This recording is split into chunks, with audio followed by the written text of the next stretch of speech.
नमस्कार, कैसे हैं आप सभी लोग। फिक्र आपकी में एक बार फिर से आपका स्वागत है। मैं हूं आपके साथ निशांत चतुर्वेदी। शुरुआत करते हैं सबसे पहले फोकस के साथ। देखिए, आज फोकस दो बड़ी खबरों पर होगा। पहला फोकस पाकिस्तान में तख्ता पलट की संभावनाओं पर।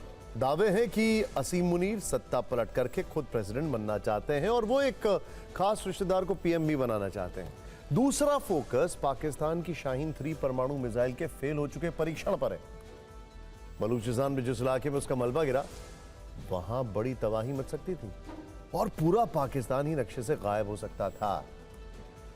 इसके अलावा फिक्र आपकी में 2 वायरल वीडियो, उसके साथ उनकी पूरी कहानी आपको जरूर देखनी चाहिए। पहला वीडियो संसद के पास एक मस्जिद का वायरल है।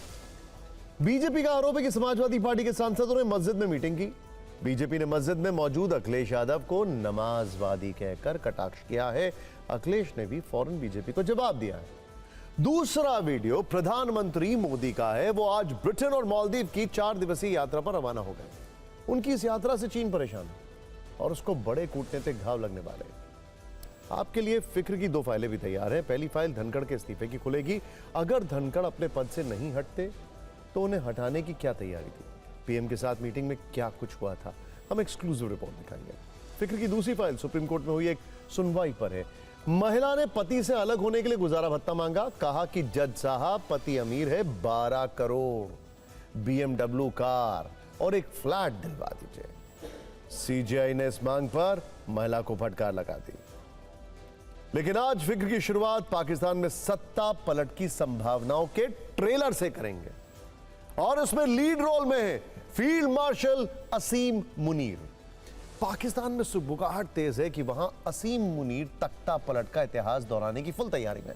वो काफी समय से आसिफ अली जरदारी की राष्ट्रपति वाली कुर्सी पर नजरें गड़ाए हुए हैं। सब जानते हैं, ये कोई सीक्रेट नहीं है, बल्कि ये ओपन सीक्रेट। असीम मुनीर सत्ता पाने वाली ऐसी फैमिली प्लानिंग बना चुके हैं जिसमें वो पीएम शहबाज शरीफ की भी कुर्सी का गेम ओवर कर सकते हैं।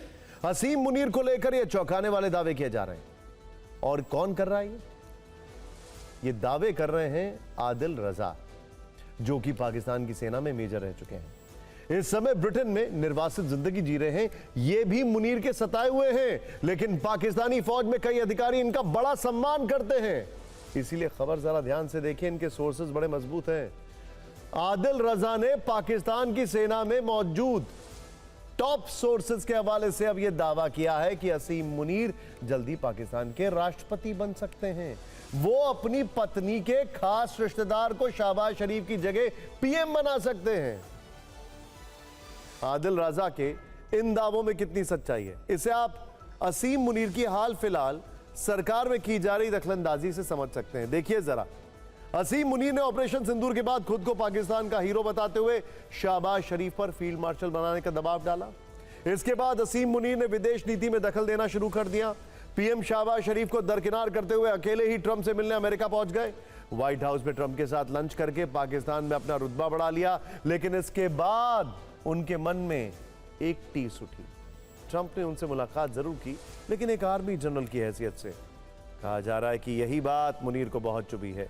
इसी के बाद उन्होंने पाकिस्तान की पूरी कमान अपने हाथ में लेने का मन बना लिया है। इस मुद्दे पर कल तक पाकिस्तान से यही बात छनकर आती रही कि आसिफ अली जरदारी की तबीयत ठीक नहीं रहती, इसीलिए वो मुनीर के साथ बिलावल को लेकर सौदा कर सकते हैं। वो बिलावल को पीएम बनाना चाहते हैं।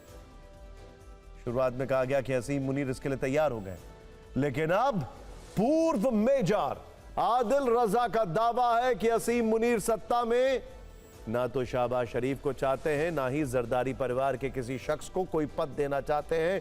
पूरा कंट्रोल अपने पास रखना चाहते हैं। आदिल ने कहा, कोट, पाकिस्तान की सत्ता पर सेना का कब्जा है।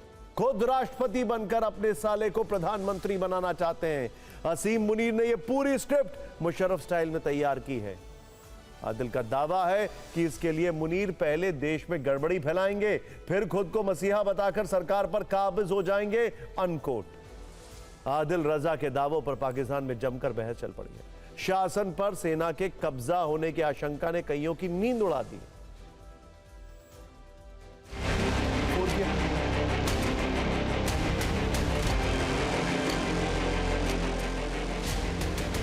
वैसे आपको एक अंदर की खबर बताएं।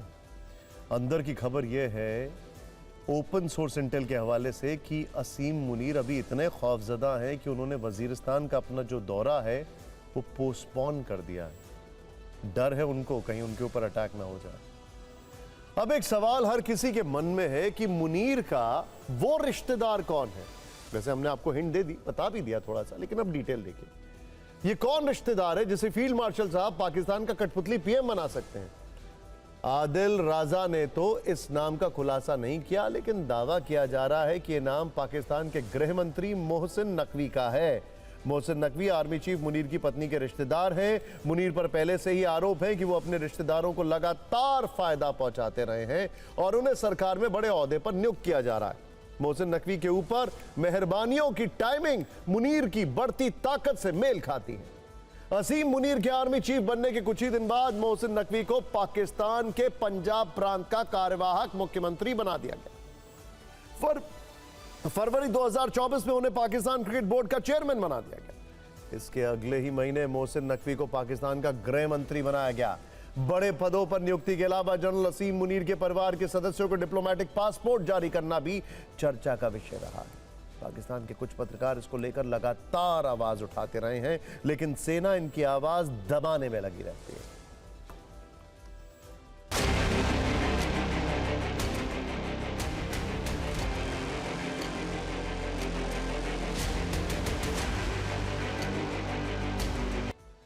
आदिल रजा का दावा है कि असीम मुनीर पाकिस्तान में यह बड़ा कदम जल्दी उठाने वाले हैं, लेकिन पाकिस्तान में एक व्यक्ति मुनीर की राह में रोड़ा बन सकता है। आप जानते हैं, अच्छे से जानते हैं वो नाम। आदिल रजा की माने तो वो शख्स इमरान खान हैं। वर्ष 2023 से इमरान अदियाला जेल में बंद है। जेल में रहकर भी मुनीर का सबसे बड़ा सिरदर्द है और अब तो इमरान खान को ट्रंप का साथ भी मिलता दिख रहा है, जो कि उम्मीद थी। ट्रंप के आने के दौरान ही लग रहा था कि ऐसा कुछ होगा। आप कैलिफोर्निया से आई इस खास तस्वीर को देखिए। इस तस्वीर में ठीक बीच में खड़े व्यक्ति का नाम है रिचर्ड ग्रेनेल।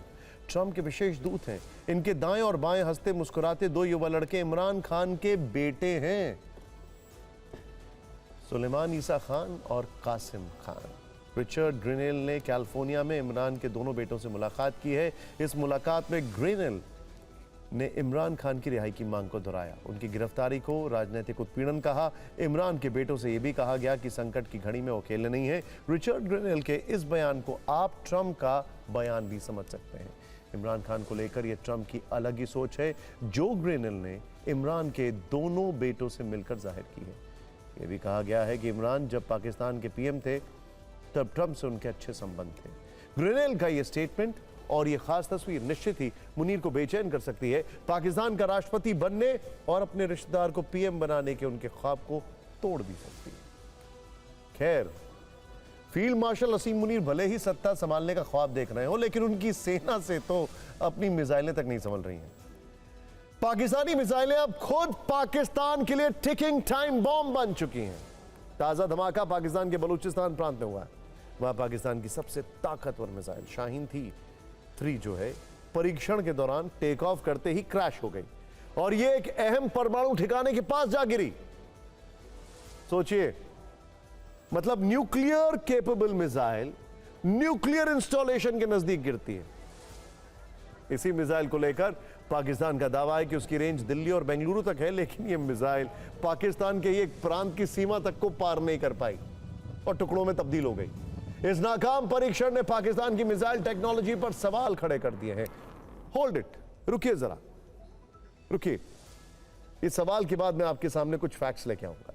सवाल यह कि क्या शाहीन 3 के फेल होने से पाकिस्तान की मिसाइल टेक्नोलॉजी की कमजोरी पूरी दुनिया के सामने उजागर हो गई, या फिर क्या पाकिस्तान ने जानबूझकर ये मिसाइल बलूचिस्तान में गिराई क्योंकि वहां के लोग कह रहे हैं कि बलूचिस्तान को पाकिस्तानी फौज की एक मिलिट्री एक्सपेरिमेंट जोन बनाना चाहती है, भले इसके लिए मासूमों की जान क्यों ना चले जाए। राहुल जरा शॉट दिखाइए। एक फैक्ट देखिए अब आप, बड़ा इंटरेस्टिंग फैक्ट है।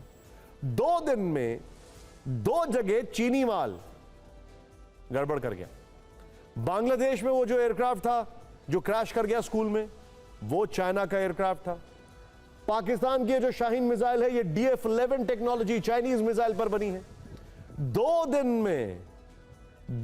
में 2 बार चीनी इक्विपमेंट्स, उनका नुकसान है, ये पूरी दुनिया देख रही है। पाकिस्तान की शाहीन मिसाइल के टेक ऑफ और क्रैश का पूरा सीक्वेंस आपके हर सवाल का जवाब दे देगा। पंजाब प्रांत के डेरा गाजी खान से पाकिस्तान की सेना ने कल दोपहर परमाणु हथियार ले जाने में सक्षम शाहीन 3 मिसाइल को लॉन्च किया, लेकिन उड़ान भरते ही शाहीन दिशाहीन हो गई और बलूचिस्तान के डेरा बुक्ती इलाके में जोरदार धमाके से जा गिरी। स्क्रीन पर ही उसी मिसाइल का मलबा है। जिस जगह मिसाइल गिरी वहां से महज 500 मीटर की दूरी पर एक रिहायशी इलाका है, लेकिन दूसरी ओर है पाकिस्तान का सबसे बड़ा परमाणु केंद्र। सोचिए, अगर यह दिशाहीन, शाहीन नहीं, दिशाहीन मिसाइल उधर गिरती तो यह तस्वीर और डरावनी हो सकती थी। इस मिसाइल के धमाके के तुरंत बाद इलाके में हड़कंप मच गया। पाकिस्तानी सेना ने तुरंत इंटरनेट बंद करवा दिया, मीडिया कवरेज पर रोक लगा दी और लोगों को घरों में कैद रहने का आदेश दे दिया। यानी दुनिया को पाकिस्तान की इस टेक्निकल नाकामी का पता ना चल सके, इसलिए टोटल शटडाउन। लेकिन बलूचिस्तान की आजादी की लड़ाई लड़ रहे नेता मीर यार बलोच ने फील्ड मार्शल असीम मुनीर की पोल खोल दी। उन्होंने न सिर्फ इस मिसाइल हादसे की डिटेल सोशल मीडिया पर पोस्ट की, बल्कि उसकी वीडियो भी वायरल कर दी। अब कहानी में ट्विस्ट आ रहा है। यह पहली बार नहीं है जब पाकिस्तान की मिसाइल फेल हुई हो।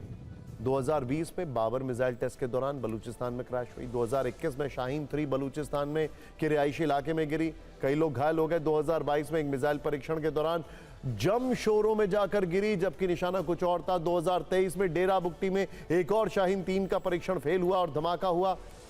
लेकिन इस बार हादसा ज्यादा खतरनाक था, क्योंकि मिसाइल का धमाका डेरा गाजी खान के उस परमाणु केंद्र के पास हुआ जो पाकिस्तान के परमाणु कार्यक्रम का दिल कहा जाता है, नर्व सेंटर कहा जाता है। वहां हर साल हजारों किलो यूरेनियम प्रोसेस होता है, प्लूटोनियम तैयार होता है। हालांकि पाकिस्तान के मिसाइल प्रोग्राम की नाकामी को कुछ लोग उसकी तकनीक की खराबी से जोड़कर नहीं देख रहे हैं, बल्कि उन्हें पाकिस्तान की नीयत की खराबी साफ दिखाई दे रही है।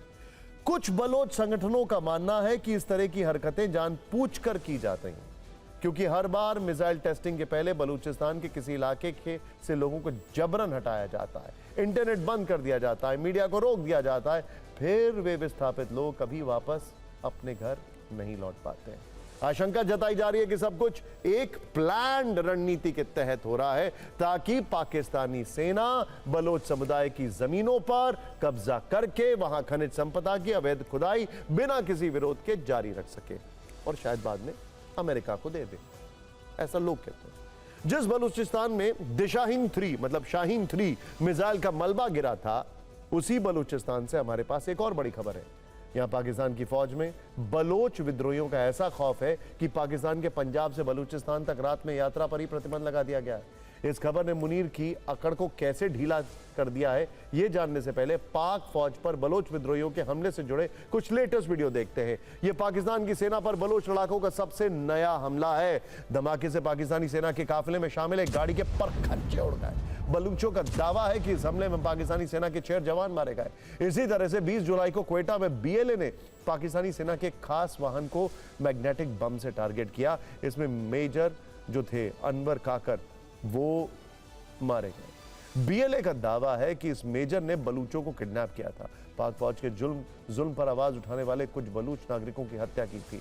आप बीएलए की आक्रामकता से समझ गए होंगे कि बलूचिस्तान में पाकिस्तान सेना को कितने बुरे दिन देखने पड़ रहे हैं। अब बीएलए के खौफ का आलम यह है कि पाकिस्तान ने बलूचिस्तान के विद्रोहियों के आगे हथियार डालते हुए पंजाब प्रांत से बलूचिस्तान तक रात में यात्रा पर रोक लगा दी।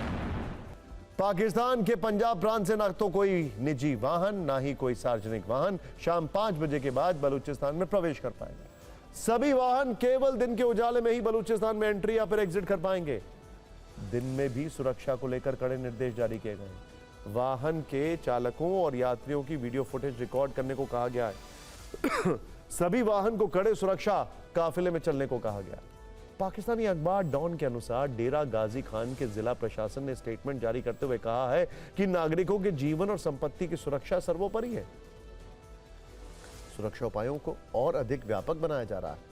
कहा जा रहा है कि इस बीच मुनीर ने भी अपनी फौज को बलूचिस्तान में बहुत संभल कर रहने की हिदायत दी है। ये बिगड़े हुए हालात बताते हैं कि बलूचिस्तान में पाकिस्तान सरकार और सेना का कंट्रोल अब डिक्लाइन कर रहा है, नीचे जा रहा है। बलूचिस्तान और खैबर के अधिकांश हिस्सों पर नियंत्रण नहीं। विद्रोही गुट के हमलों के डर से पाकिस्तान फौज भी अब यहां घुसने से डरती। लेकिन अब आपको दिखाते हैं इंटरनेशनल डिप्लोमेसी में भारत ने किस तरीके से पाकिस्तान को पटकनी दी। पाकिस्तान का डर आपने देख लिया, अब उसकी इंटरनेशनल बेइज्जती। संयुक्त राष्ट्र में भारत ने पाकिस्तान को जमकर फटकार लगाई। यूएन सिक्योरिटी काउंसिल की बैठक में पाकिस्तान के विदेश मंत्री इशाक डार को जवाब देते हुए भारत के स्थायी प्रतिनिधि पी हरीश ने कहा कि सबसे पहले पाकिस्तान को अपना ट्रैक रिकॉर्ड देखना चाहिए, उसके बाद आतंकवाद पर मुंह खोलना चाहिए। साथ ही उन्होंने पहलगाम आतंकी हमले का जिक्र करते हुए पाकिस्तान को एक बार फिर बेनकाब किया। पी हरीश ने कहा, आतंकवाद को लेकर पाकिस्तान की जो नीति रही है वो पूरी दुनिया जानती है। ऐसे में जब पाकिस्तान आतंक के मुद्दे पर बात करता है तो यह बड़ा अजीब सा लगता है। इसके अलावा उन्होंने बार बार आईएमएफ से कर्ज लेने के मुद्दे पर भी पाकिस्तान को आईना दिखा दिया। अब बात प्रधानमंत्री नरेंद्र मोदी के विदेश दौरे की। यह यात्रा भारत की रणनीतिक विजय की है। पीएम के इस दौरे में बीजिंग के लिए कड़ा संदेश है। यूरोप के साथ बिजनेस के नए समीकरण हैं। कह सकते हैं कि प्रधानमंत्री के इस दौरे से भारत एक साथ कई लक्ष्य हासिल कर लेगा। 4 दिन की विदेश यात्रा पर पीएम मोदी आज दोपहर रवाना हुए। वो पहले ब्रिटेन और उसके बाद मालदीव जाएंगे। 23-24 जुलाई यानी आज और कल वो ब्रिटेन दौरे पर रहेंगे, जहां फ्री ट्रेड डील पर हस्ताक्षर होंगे। फ्री ट्रेड डील, ध्यान दीजिएगा।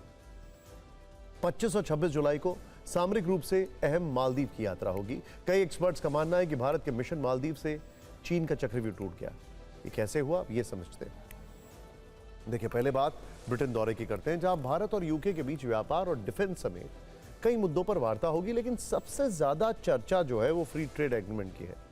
3 साल तक चली बातचीत के बाद इस पर सहमति बन पाई। इस दौरे में समझौते पर औपचारिक रूप से दस्तखत किए जाएंगे। दोनों देशों के बीच एफटीए से यह होगा कि भारत से यूके को निर्यात होने वाली 99% चीजों पर टैरिफ खत्म हो जाएगा। इसके अलावा 90% ब्रिटिश प्रोडक्ट पर टैरिफ कम किए जाएंगे। एग्रीमेंट के मुताबिक स्कॉच और विस्की पर टैरिफ 150% से घटाकर 75% करने का फैसला तुरंत लागू होगा। इसके बाद धीरे धीरे घटाकर इसे 40% तक किया जाएगा। गाड़ियों पर ड्यूटी 100% से 10% की जाएगी।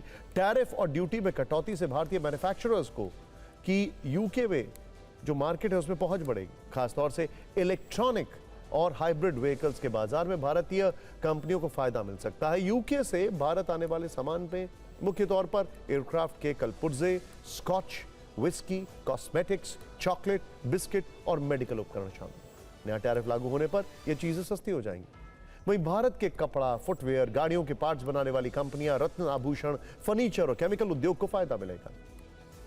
जाहिर है, अमेरिका की टैरिफ वाली धमकी के बीच भारत और यूके के बीच ये समझौता कूटनीतिक और आर्थिक तौर पर बड़ी उपलब्धि है। एक्सपर्ट्स ये भी मान रहे हैं कि 99% उत्पाद पर जीरो टैरिफ के चलते ब्रिटेन में चीन के मुकाबले भारत का सामान सस्ता हो सकता है। इंटरेस्टिंग बात क्या है वो समझिए। अब हर कोई ये सोच रहा है ना कि अगर अमेरिका ने टैरिफ लगाए तो क्या होगा।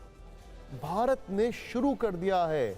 एक तो टैरिफ अगर अमेरिका ने लगाए तो क्या होगा ये मत सोचिए, क्योंकि भारत और अमेरिका के बीच अभी भी डील फाइनल नहीं हुई और बहुत सारे नेगोशिएशन होने बाकी हैं। लेकिन भारत ने पैरेलल इंतजाम करना शुरू कर दिया है। यूके है, यूरोप है, बैठकें नॉन स्टॉप चल रही हैं। लेकिन अब आगे बढ़ते हैं। 4 दिन के इस दौरे का एक इंपॉर्टेंट पड़ाव है मालदीव। भारतीय प्रधानमंत्री का मालदीव जाना बीजिंग के लिए बड़ा कूटनीतिक संदेश है। 26 जुलाई को मालदीव के स्वतंत्रता दिवस पर पीएम मोदी मुख्य अतिथि होंगे। हालांकि 2023 में जब मोहम्मद मोइजू राष्ट्रपति बने तो वो भारत विरोधी एजेंडे के साथ चुनाव जीत कर आए थे। मोइजू का झुकाव चीन की ओर था, जिससे भारत मालदीव के संबंधों में कुछ वक्त के लिए तनाव आ गया। लेकिन भारत ने संयम का परिचय देते हुए बिना सार्वजनिक टकराव के सॉफ्ट डिप्लोमेसी पर काम किया। मालदीव के नए नेतृत्व को भारत की अहमियत और भरोसे का एहसास कराया, चीन की चाल को एक्सपोज किया। भारत ने 2024 में मालदीव को $400 मिलियन की आर्थिक मदद की, नौसैनिक उपकरण, ट्रेनिंग और विमानों की सेवा बरकरार रखी। जनवरी और मई 2025 में दिल्ली और मालदीव में हाई लेवल कोर ग्रुप की बैठक हुई। भारत की निरंतर मदद की वजह से मोइजू को एहसास हुआ कि चीन की तुलना में हिंदुस्तान न सिर्फ अधिक भरोसेमंद है बल्कि सच्चा सहयोगी भी है। मोइजू का पीएम मोदी को अपने कार्यकाल में पहले विदेशी राष्ट्राध्यक्ष के रूप में आमंत्रित करना बदलाव का संकेत। The Prime Minister on this occasion will be the guest of honor at celebrations to commemorate the 60th anniversary of the independence of the Maldives, which is on the 26th of July, 2025. As a coincidence, 2025 also happens to be the year when our two countries, India and the Maldives, are observing and marking 60 years of the establishment of diplomatic relations. Mission Maldives पर PM Modi और मौजू में कई द्विपक्षीय मुद्दों पर चर्चा होगी। अब सवाल है कि मालदीव में भारत ने सॉफ्ट डिप्लोमेसी क्यों अपनाई? आखिर मौजू के विरोधी तेवर के बावजूद क्यों भारत सीधे टकराने से बचता रहा? तो इसके पीछे थी चीन की कुटिल नीति, जिसे भारत एक्सपोज करना चाहता था। एहसास कराना चाहता था कि मालदीव का फायदा बीजिंग से नहीं बल्कि पुराने दोस्त दिल्ली से है। भारत के मालदीव की स्ट्रैटेजिक इंपॉर्टेंस भी है। मालदीव हिंद महासागर में भारत का करीबी समुद्री पड़ोसी है। मालदीव के रणनीतिक द्वीपों पर में चीन का दखल बढ़ रहा था, इसीलिए उसकी घुसपैठ को रोकना जरूरी था। कोलंबो सिक्योरिटी कॉन्क्लेव जैसे मंचों में मालदीव की भागीदारी अहम है, इसीलिए भारत उससे रिश्ते बिगाड़ना नहीं चाहता था। यही वजह रही कि नेबरहुड फर्स्ट नीति के तहत भारत की प्राथमिकता में मालदीव हमेशा शीर्ष पर रहा है। यही नहीं, 2024 में भारत मालदीव द्विपक्षीय व्यापार $548 मिलियन से ऊपर आया। प्रधानमंत्री मोदी की यह तीसरी मालदीव यात्रा है।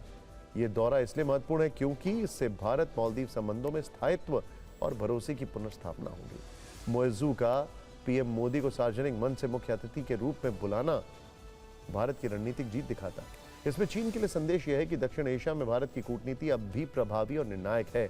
पीएम मोदी का मिशन मालदीव सिर्फ एक यात्रा नहीं बल्कि वो रणनीतिक संवाद है जिसमें बिना शोर किए भारत ने मालदीव की अपनी सामरिक खेमे में वापसी कराई और चीन देखता रह गया। लेकिन इससे अगर किसी को सीखना चाहिए तो वो है बांग्लादेश।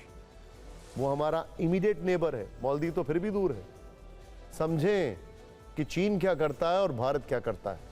खैर, फिक्र में बात, अब आज की पॉलिटिकल फाइल खोलने का समय आ गया है। एक ऐसी तस्वीर देखने का समय है जिसकी चर्चा हर तरफ हो रही है। वैसे तो आज पूरे देश का ध्यान संसद के मॉनसून सत्र के तीसरे दिन पर था, क्योंकि संसद में कई मुद्दों पर हंगामा हो रहा था, जिसकी वजह से सदन की कार्रवाई स्थगित भी हुई।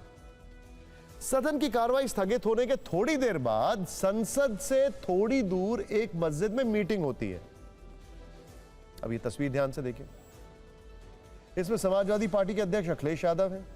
अखिलेश यादव जी की पत्नी और सांसद डिंपल यादव जी भी हैं, और साथ में रामपुर के सांसद मोहिबुल्लाह नदवी भी नजर आएंगे। मोहिबुल्लाह नदवी इस मस्जिद के इमाम भी हैं। संसद के पास मस्जिद वाली मीटिंग में अखिलेश के जाने के बाद नई सियासी कलह शुरू हो गई है। संसद में कई मुद्दों पर बयानबाजी हो रही है, हंगामा हो रहा है। अब मस्जिद मीटिंग को बड़ा मुद्दा बनाया जा रहा है। अखिलेश के साथ डिंपल यादव भी इस मीटिंग में मौजूद थी। इसको लेकर भी धर्म के नाम पर राजनीतिक दंगल हो रहा है। कहानी सिर्फ इस तस्वीर की नहीं है। कंट्रोवर्सी तब शुरू हुई जब बीजेपी ने अखिलेश यादव की इस मुलाकात पर सवाल उठाए। बीजेपी अल्पसंख्यक मोर्चा के अध्यक्ष जमाल सिद्दीकी ने ऐलान किया कि 25 जुलाई को जुमे की नमाज के बाद इसी मस्जिद में अखिलेश और उनके सांसद की ओर से की गई बैठक का विरोध करेंगे। मस्जिद वाली मीटिंग पर कैसे बहस हो रही है, यह भी आपको देखना चाहिए। बीजेपी नेताओं ने आरोप लगाया है कि मस्जिद को समाजवादी पार्टी के कार्यालय की तरह इस्तेमाल किया गया। वहीं समाजवादी पार्टी का कहना है कि बीजेपी का हथियार धर्म है। बीजेपी का कहना है कि अखिलेश यादव समाजवादी नहीं नमाजवादी हैं, जबकि समाजवादी पार्टी का कहना है कि हम सभी धर्मों में आस्था रखते हैं। बीजेपी ने यह भी आरोप लगाया कि अखिलेश यादव राजनीतिक उद्देश्यों के लिए धर्म का इस्तेमाल कर रहे हैं। वहीं अखिलेश यादव ने कहा कि हम जोड़ने वाली आस्था के साथ हैं। बीजेपी का आरोप है कि संसद के पास मस्जिद में मीटिंग संविधान का उल्लंघन है। समाजवादी पार्टी को संविधान पर भरोसा नहीं है। अखिलेश यादव ने बीजेपी पर गंभीर आरोप लगाते हुए कहा कि बीजेपी चाहती है कोई न जुड़े, दूरियां बनी रहे। इस पर हिंदू मुस्लिम वाली राजनीति हो रही है। बीजेपी की ओर से कटाक्ष किया गया है कि अखिलेश यादव मस्जिद गए लेकिन सफेद जालीदार टोपी ले जाना भूल गए। अखिलेश यादव ने भी कहा कि बीजेपी को मीठे से दिक्कत होगी तो क्या मीठा छोड़ देंगे।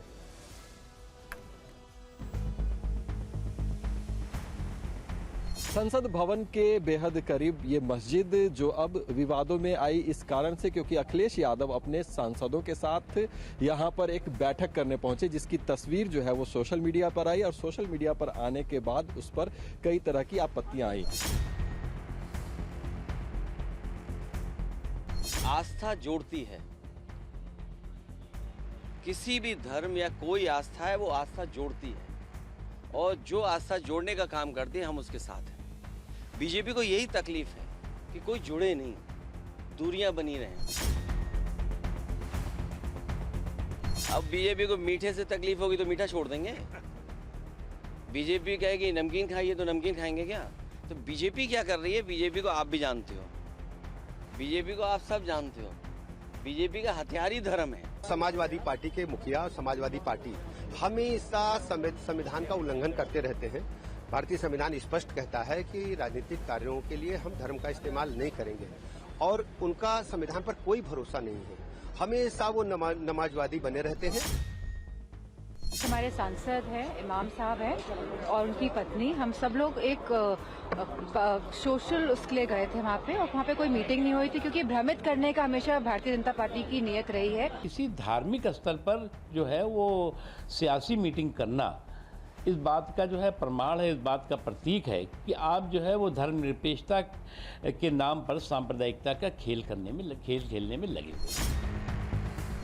मीटिंग का मतलब ही क्या आता है? मीटिंग का कोई मतलब नहीं, ये सिर्फ और सिर्फ अनावश्यक बातें हैं और सिर्फ विवाद खड़ा करने की बात है। राजनीति एक अल्पकालीन धर्म है और धर्म एक दीर्घकालीन राजनीति है। अखिलेश यादव जी ने अगर कर दिया मस्जिद से या मजार से कर दिया मीटिंग तो क्या दिक्कत है? सेकुलर कॉन्स्टिट्यूशन है। भारतीय जनता पार्टी की जहरीली सोच, देश को बांटने वाली सोच जा नहीं रही है। संसद के बाद मस्जिद वाली मीटिंग पर बीजेपी के नेता कई आरोप लगा रहे हैं। पहला आरोप यह है कि मस्जिद को पार्टी का दफ्तर बना लिया, इसे बीजेपी नेता संविधान का उल्लंघन बता रहे हैं।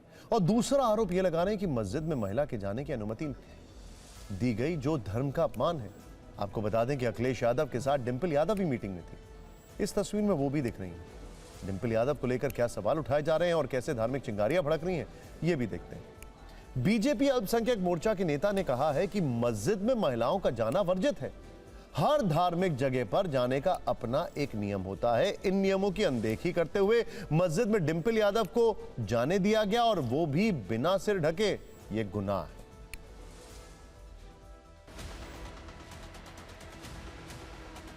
हर इबादत गाह में, हर धार्मिक स्तर पर जाने का अपना एक मॉडल कोड ऑफ कंडक्ट है। मस्जिद में जाने के लिए पाक साफ होना चाहिए। तो अखिलेश जी क्या पाक साफ थे? मस्जिद में जाने के लिए वजू बनाना पड़ता है। तो अखिलेश जी क्या बताया, आपने वजू बनाया था?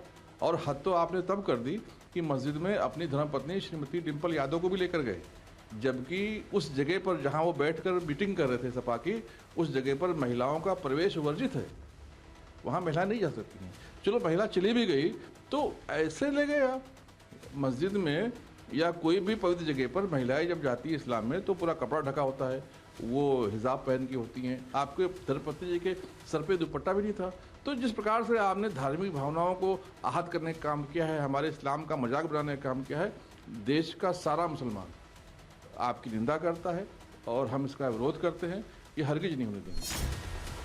इस पर सवाल भी नहीं करना चाहिए आपको। जो ख़वातीन लेडीज़ मस्जिद में नमाज के लिए भी आती हैं, ये सारे कानून उनके लिए होते हैं जो उस धर्म से ताल्लुक़ रखते हैं। आप क्या पहनावा पहनकर आ रहे हैं वो फैसला उस वक्त इमाम करेगा। मस्जिद में बिठा अब आते हैं उस बिग पॉलिटिकल कंट्रोवर्सी पर जिसका कोई ठोस जवाब 48 घंटे बाद भी नहीं मिल पा रहा है। हालांकि खामोशी जो है वो बहुत सारे जवाब दे रही है।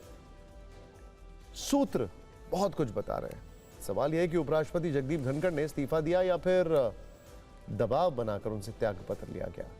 इस्तीफे की इनसाइड स्टोरी पर TV9 भारतवर्ष के को सूत्रों से अहम जानकारियां मिली, जिससे पता चलता है कि धनखड़ के हाल के रुख से प्रधानमंत्री नरेंद्र मोदी काफी नाराज चल रहे थे। विपक्ष के प्रति उनका उमड़ता प्यार भी उन पर भारी पड़ रहा था। इसी बीच जस्टिस यशवंत वर्मा के खिलाफ महाभियोग का मामला आ गया, जो टर्निंग पॉइंट साबित हुआ। सूत्रों के मुताबिक संसद का मानसून सत्र शुरू होने से 4-5 दिन पहले संसदीय कार्य मंत्री किरण रिजिजू ने उपराष्ट्रपति को बता दिया था कि सरकार लोकसभा में जस्टिस यशवंत वर्मा के खिलाफ प्रस्ताव लाने जा रही है। इसके बाद यही प्रस्ताव राज्यसभा में भी लाया जाएगा। रविवार को हुई सर्वदलीय बैठक के दिन भी किरण रिजिजू ने एक बार फिर यही जानकारी उपराष्ट्रपति को दी। सरकार ने लोकसभा में विपक्षी दलों को भी शामिल करते हुए हस्ताक्षर जुटा लिए थे। इस बीच रविवार और सोमवार को विपक्ष के कुछ नेताओं से उपराष्ट्रपति की मुलाकात हुई। सूत्र बता रहे हैं कि मीटिंग में राज्यसभा में भी जस्टिस वर्मा के खिलाफ प्रस्ताव लाने पर चर्चा हुई थी, लेकिन उपराष्ट्रपति ने यह जानकारी सरकार से साझा नहीं की। सोमवार की सुबह यह पता चला कि उपराष्ट्रपति ने कांग्रेस के वरिष्ठ नेता से मुलाकात की थी। वो विपक्षी नेताओं के प्रस्ताव को स्वीकार करते हुए उसी दिन यानी सोमवार को ही सदन में इसकी घोषणा करने वाले हैं। सूत्रों के मुताबिक इस दौरान सरकार की ओर से 3 बार उपराष्ट्रपति से संपर्क किया गया। यह संदेश दिया गया कि जो हस्ताक्षर जुटाए जा रहे हैं उनमें सत्ता पक्ष के सांसदों के भी दस्तखत शामिल होने चाहिए, क्योंकि एजेंडा सर्वसम्मति से तय हुआ था। पहली बार जेपी नड्डा, रिजिजू ने उपराष्ट्रपति से मुलाकात की। दूसरी बार रिजिजू और अर्जुन राम मेघवाल उनसे मिले। तीसरी बार केवल मेघवाल ने मुलाकात की और यह कहा कि सरकार को विश्वास में लिया जाना चाहिए। लेकिन उपराष्ट्रपति टस से मस नहीं हुए। सरकार को कोई भरोसा नहीं दिया। उन्होंने स्पष्ट संकेत दे दिए थे कि वो विपक्ष के सांसदों का प्रस्ताव सदन में पढ़ने वाले हैं। सूत्र बता रहे हैं कि इस मुद्दे पर उनकी सरकार के कुछ वरिष्ठ मंत्रियों से बहस भी हुई। ये सवाल उठा कि वो कैसे स्वतंत्र रूप से ऐसा निर्णय ले सकते हैं। यह भी जानकारी मिली कि धनखड़ ने विपक्ष को भरोसा दिया था कि वो जस्टिस शेखर यादव के मामले को भी अलग से उठाएंगे, जबकि सरकार ऐसा नहीं चाह रही थी। कई बार अनुरोध किए जाने के बावजूद जब उपराष्ट्रपति अपने फैसले पर अड़े रहे तो यह स्पष्ट हो गया कि सरकार उनके खिलाफ कार्रवाई कर सकती है। लेकिन सरकार की किसी कार्रवाई से पहले ही धनखड़ बिना किसी पूर्व सूचना के राष्ट्रपति भवन पहुंच गए। सूत्रों के मुताबिक राष्ट्रपति भवन से इसके लिए कोई समय भी नहीं लिया गया था। उनके अचानक आने से राष्ट्रपति भवन के स्टाफ भी हैरान थे। हालांकि फिर उन्होंने यह सूचना राष्ट्रपति को दी। राष्ट्रपति के आने तक जगदीप धनखड़ ने 25 मिनट इंतजार किया और फिर उनको अपना इस्तीफा सौंपा। जगदीप धनखड़ के इस्तीफे को लेकर सूत्रों से एक और अपडेट है। हम आपको यह भी बताने वाले हैं कि अगर उस दिन वो इस्तीफा नहीं देते तो फिर उन्हें हटाने की क्या तैयारी थी। पहले आज इस मुद्दे पर हुई बयानबाजी वो देख लेते हैं।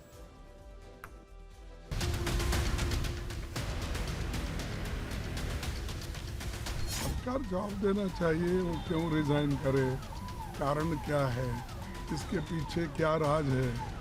हमको तो ऐसा दिख रहा है कि दाल में कुछ काला है। कितना प्रभावशाली तरीके से माइक्रो मैनेज करती है ये सरकार। थोड़ा सा भी लाइन के बाहर जाने से ये परिणाम आता है। लेकिन निश्चित रूप से इस्तीफा मांगा गया है, लिया गया है और तुरंत लिया गया है। अगर स्वास्थ्य उनकी एक चिंता का विषय था तो वो मॉनसून सेशन से पहले रिजाइन कर सकते थे। तो ये सडनली ब्रेक लगाना, इमरजेंसी ब्रेक लगाना कहाँ तक सही है, ये स्पष्टीकरण सरकार से आना चाहिए। अगर स्वास्थ्य ठीक नहीं था तो सत्र पहले चालू होने से पहले भी वो दे सकते थे इस्तीफा।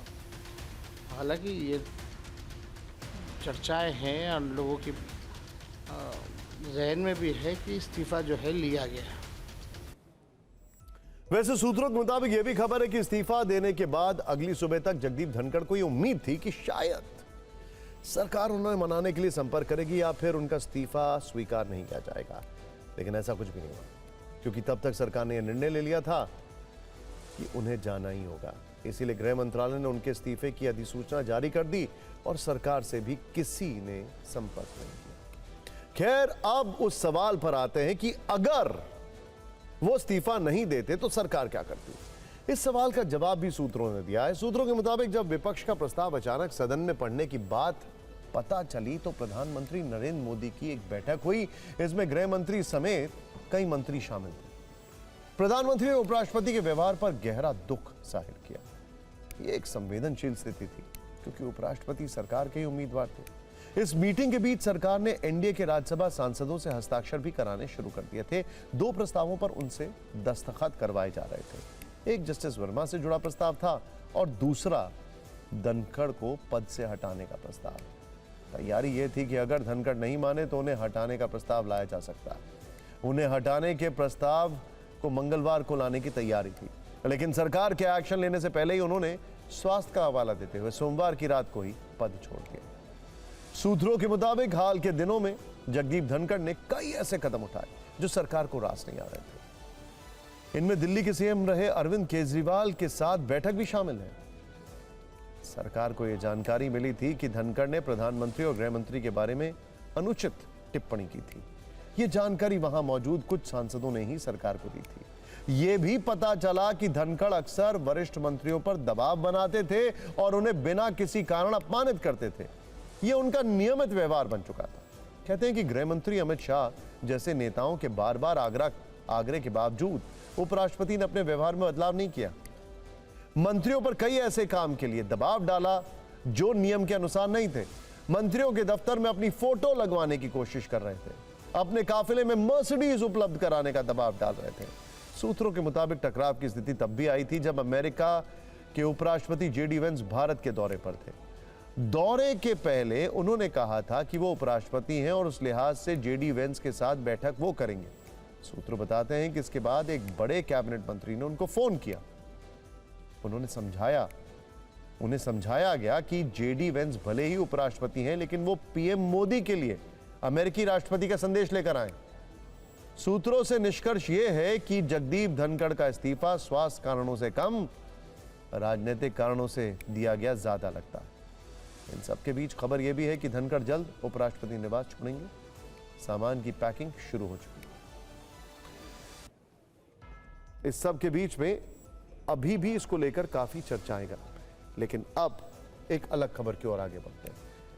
न्याय की बात करते हैं, चलते हैं सुप्रीम कोर्ट, जहां से एक ऐसी खबर आई है जिसकी काफी चर्चा है, जिस पर विमर्श चल रहा है। विमर्श इसलिए क्योंकि सुप्रीम कोर्ट में जब इस मामले की सुनवाई हुई तो खुद सीजेआई जस्टिस बीआर गवई भी चौंक गए। सिर्फ सीजेआई ही नहीं, बल्कि यह मामला देखकर पूरी की पूरी बेंच हैरान थी। मुंबई की एक महिला ने सुप्रीम कोर्ट में तलाक के बाद गुजारा भत्ता के लिए याचिका दायर की थी। महिला की मांग थी कि गुजारा भत्ता के रूप में उसे, ध्यान दीजिएगा, एक BMW कार, 12 करोड़ रुपए और मुंबई का एक फ्लैट चाहिए। सीजेआई बीआर गवई ने जब महिला की याचिका देखी तो वो भी हैरान रह गए।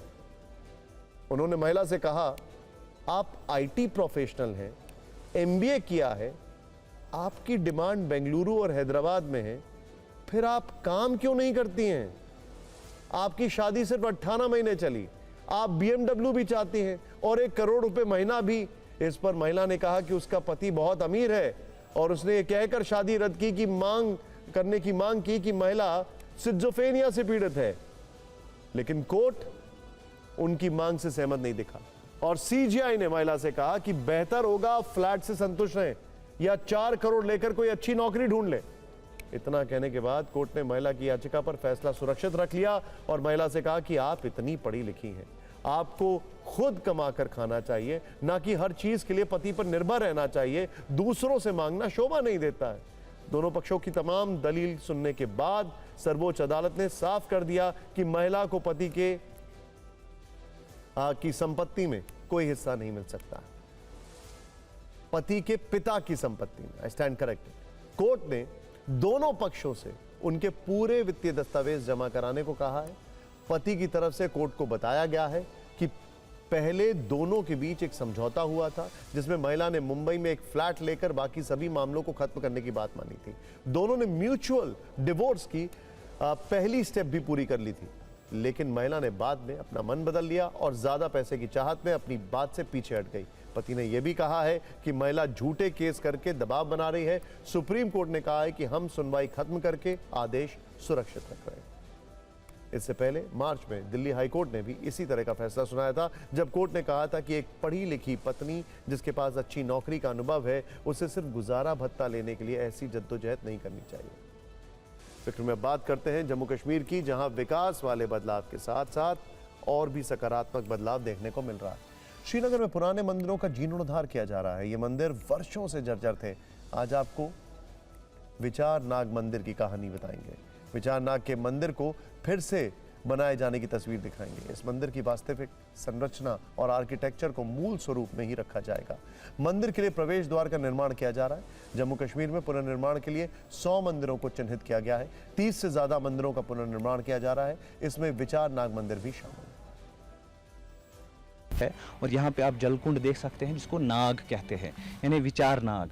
यानी यहाँ पे पंचांग, जिसमें नक्षत्र, तिथि, बाकी सब चीज़ें जो है हिंदू धर्म के हिसाब से ज़रूरी होती है, वो यहाँ पे डिस्कस किया जाता था, इसलिए इसका नाम विचार नाग था। 2 दिन से काम चल रहा है। पहले हमारी सॉइल टेस्टिंग कर रहे हैं हम, और जो ये ग्रास था, अनवांटेड ग्रास, ये काट दिया हमने। अब इसकी फिलिंग हो जाएगी, ये डिसमेंटल हो जाएगा, ये नया बनेगा। जो ओल्ड ये 2 मंदिर है, इनकी लिफ्टिंग हो जाएगी, ये ऊपर चढ़ेंगे। आप देख सकते हैं कि किस हालत में ये अभी मौजूद है। लेकिन बता दें आपको, क्योंकि 370 हटने के बाद से केंद्रीय गृह मंत्री अमित शाह ने इन मंदिरों को फिर से रेस्टोर करने की एक प्रक्रिया शुरू कर दी, और अभी तक अगर हम पूरे कश्मीर की बात करें तो करीब 30 से 40 मंदिर ऐसे हैं जो रेस्टोर किए गए हैं और जिनका काम रेस्टोरेशन का चल रहा है। विशेषकर अगर इसमें कहें, इसमें अब आहिस्ता आहिस्ता ये विचारनाग मंदिर भी शामिल है, और अब आहिस्ता आहिस्ता कोशिश की जा रही है कि इसको रेस्टोर किया जाए। 30 कनाल्स लैंड है, इसकी फिलिंग है, रिनोवेशन है, ऑलमोस्ट 2026 जुलाई 26 तक कंप्लीट हो जाएगा ये। फिलहाल मिट्टी की जांच हो रही है। इस मंदिर का जिक्र कल्हड़ की पुस्तक राज तरणगिरी में भी है। बताया जा रहा है कि यह मंदिर 5100 साल पुराना है। इसके नाम को लेकर भी कहानी है। बताया जाता है कि कश्मीरी पंडित एक समय यहाँ पंचांग और नक्षत्र के बारे में विचार करते थे। इसके बाद इस इलाके का नाम ही विचार रखा गया। यहाँ कई जलकुंड हैं जिनको स्थानीय भाषा में नाग कहते हैं, इसीलिए इस इलाके का नाम विचार नाग रखा गया।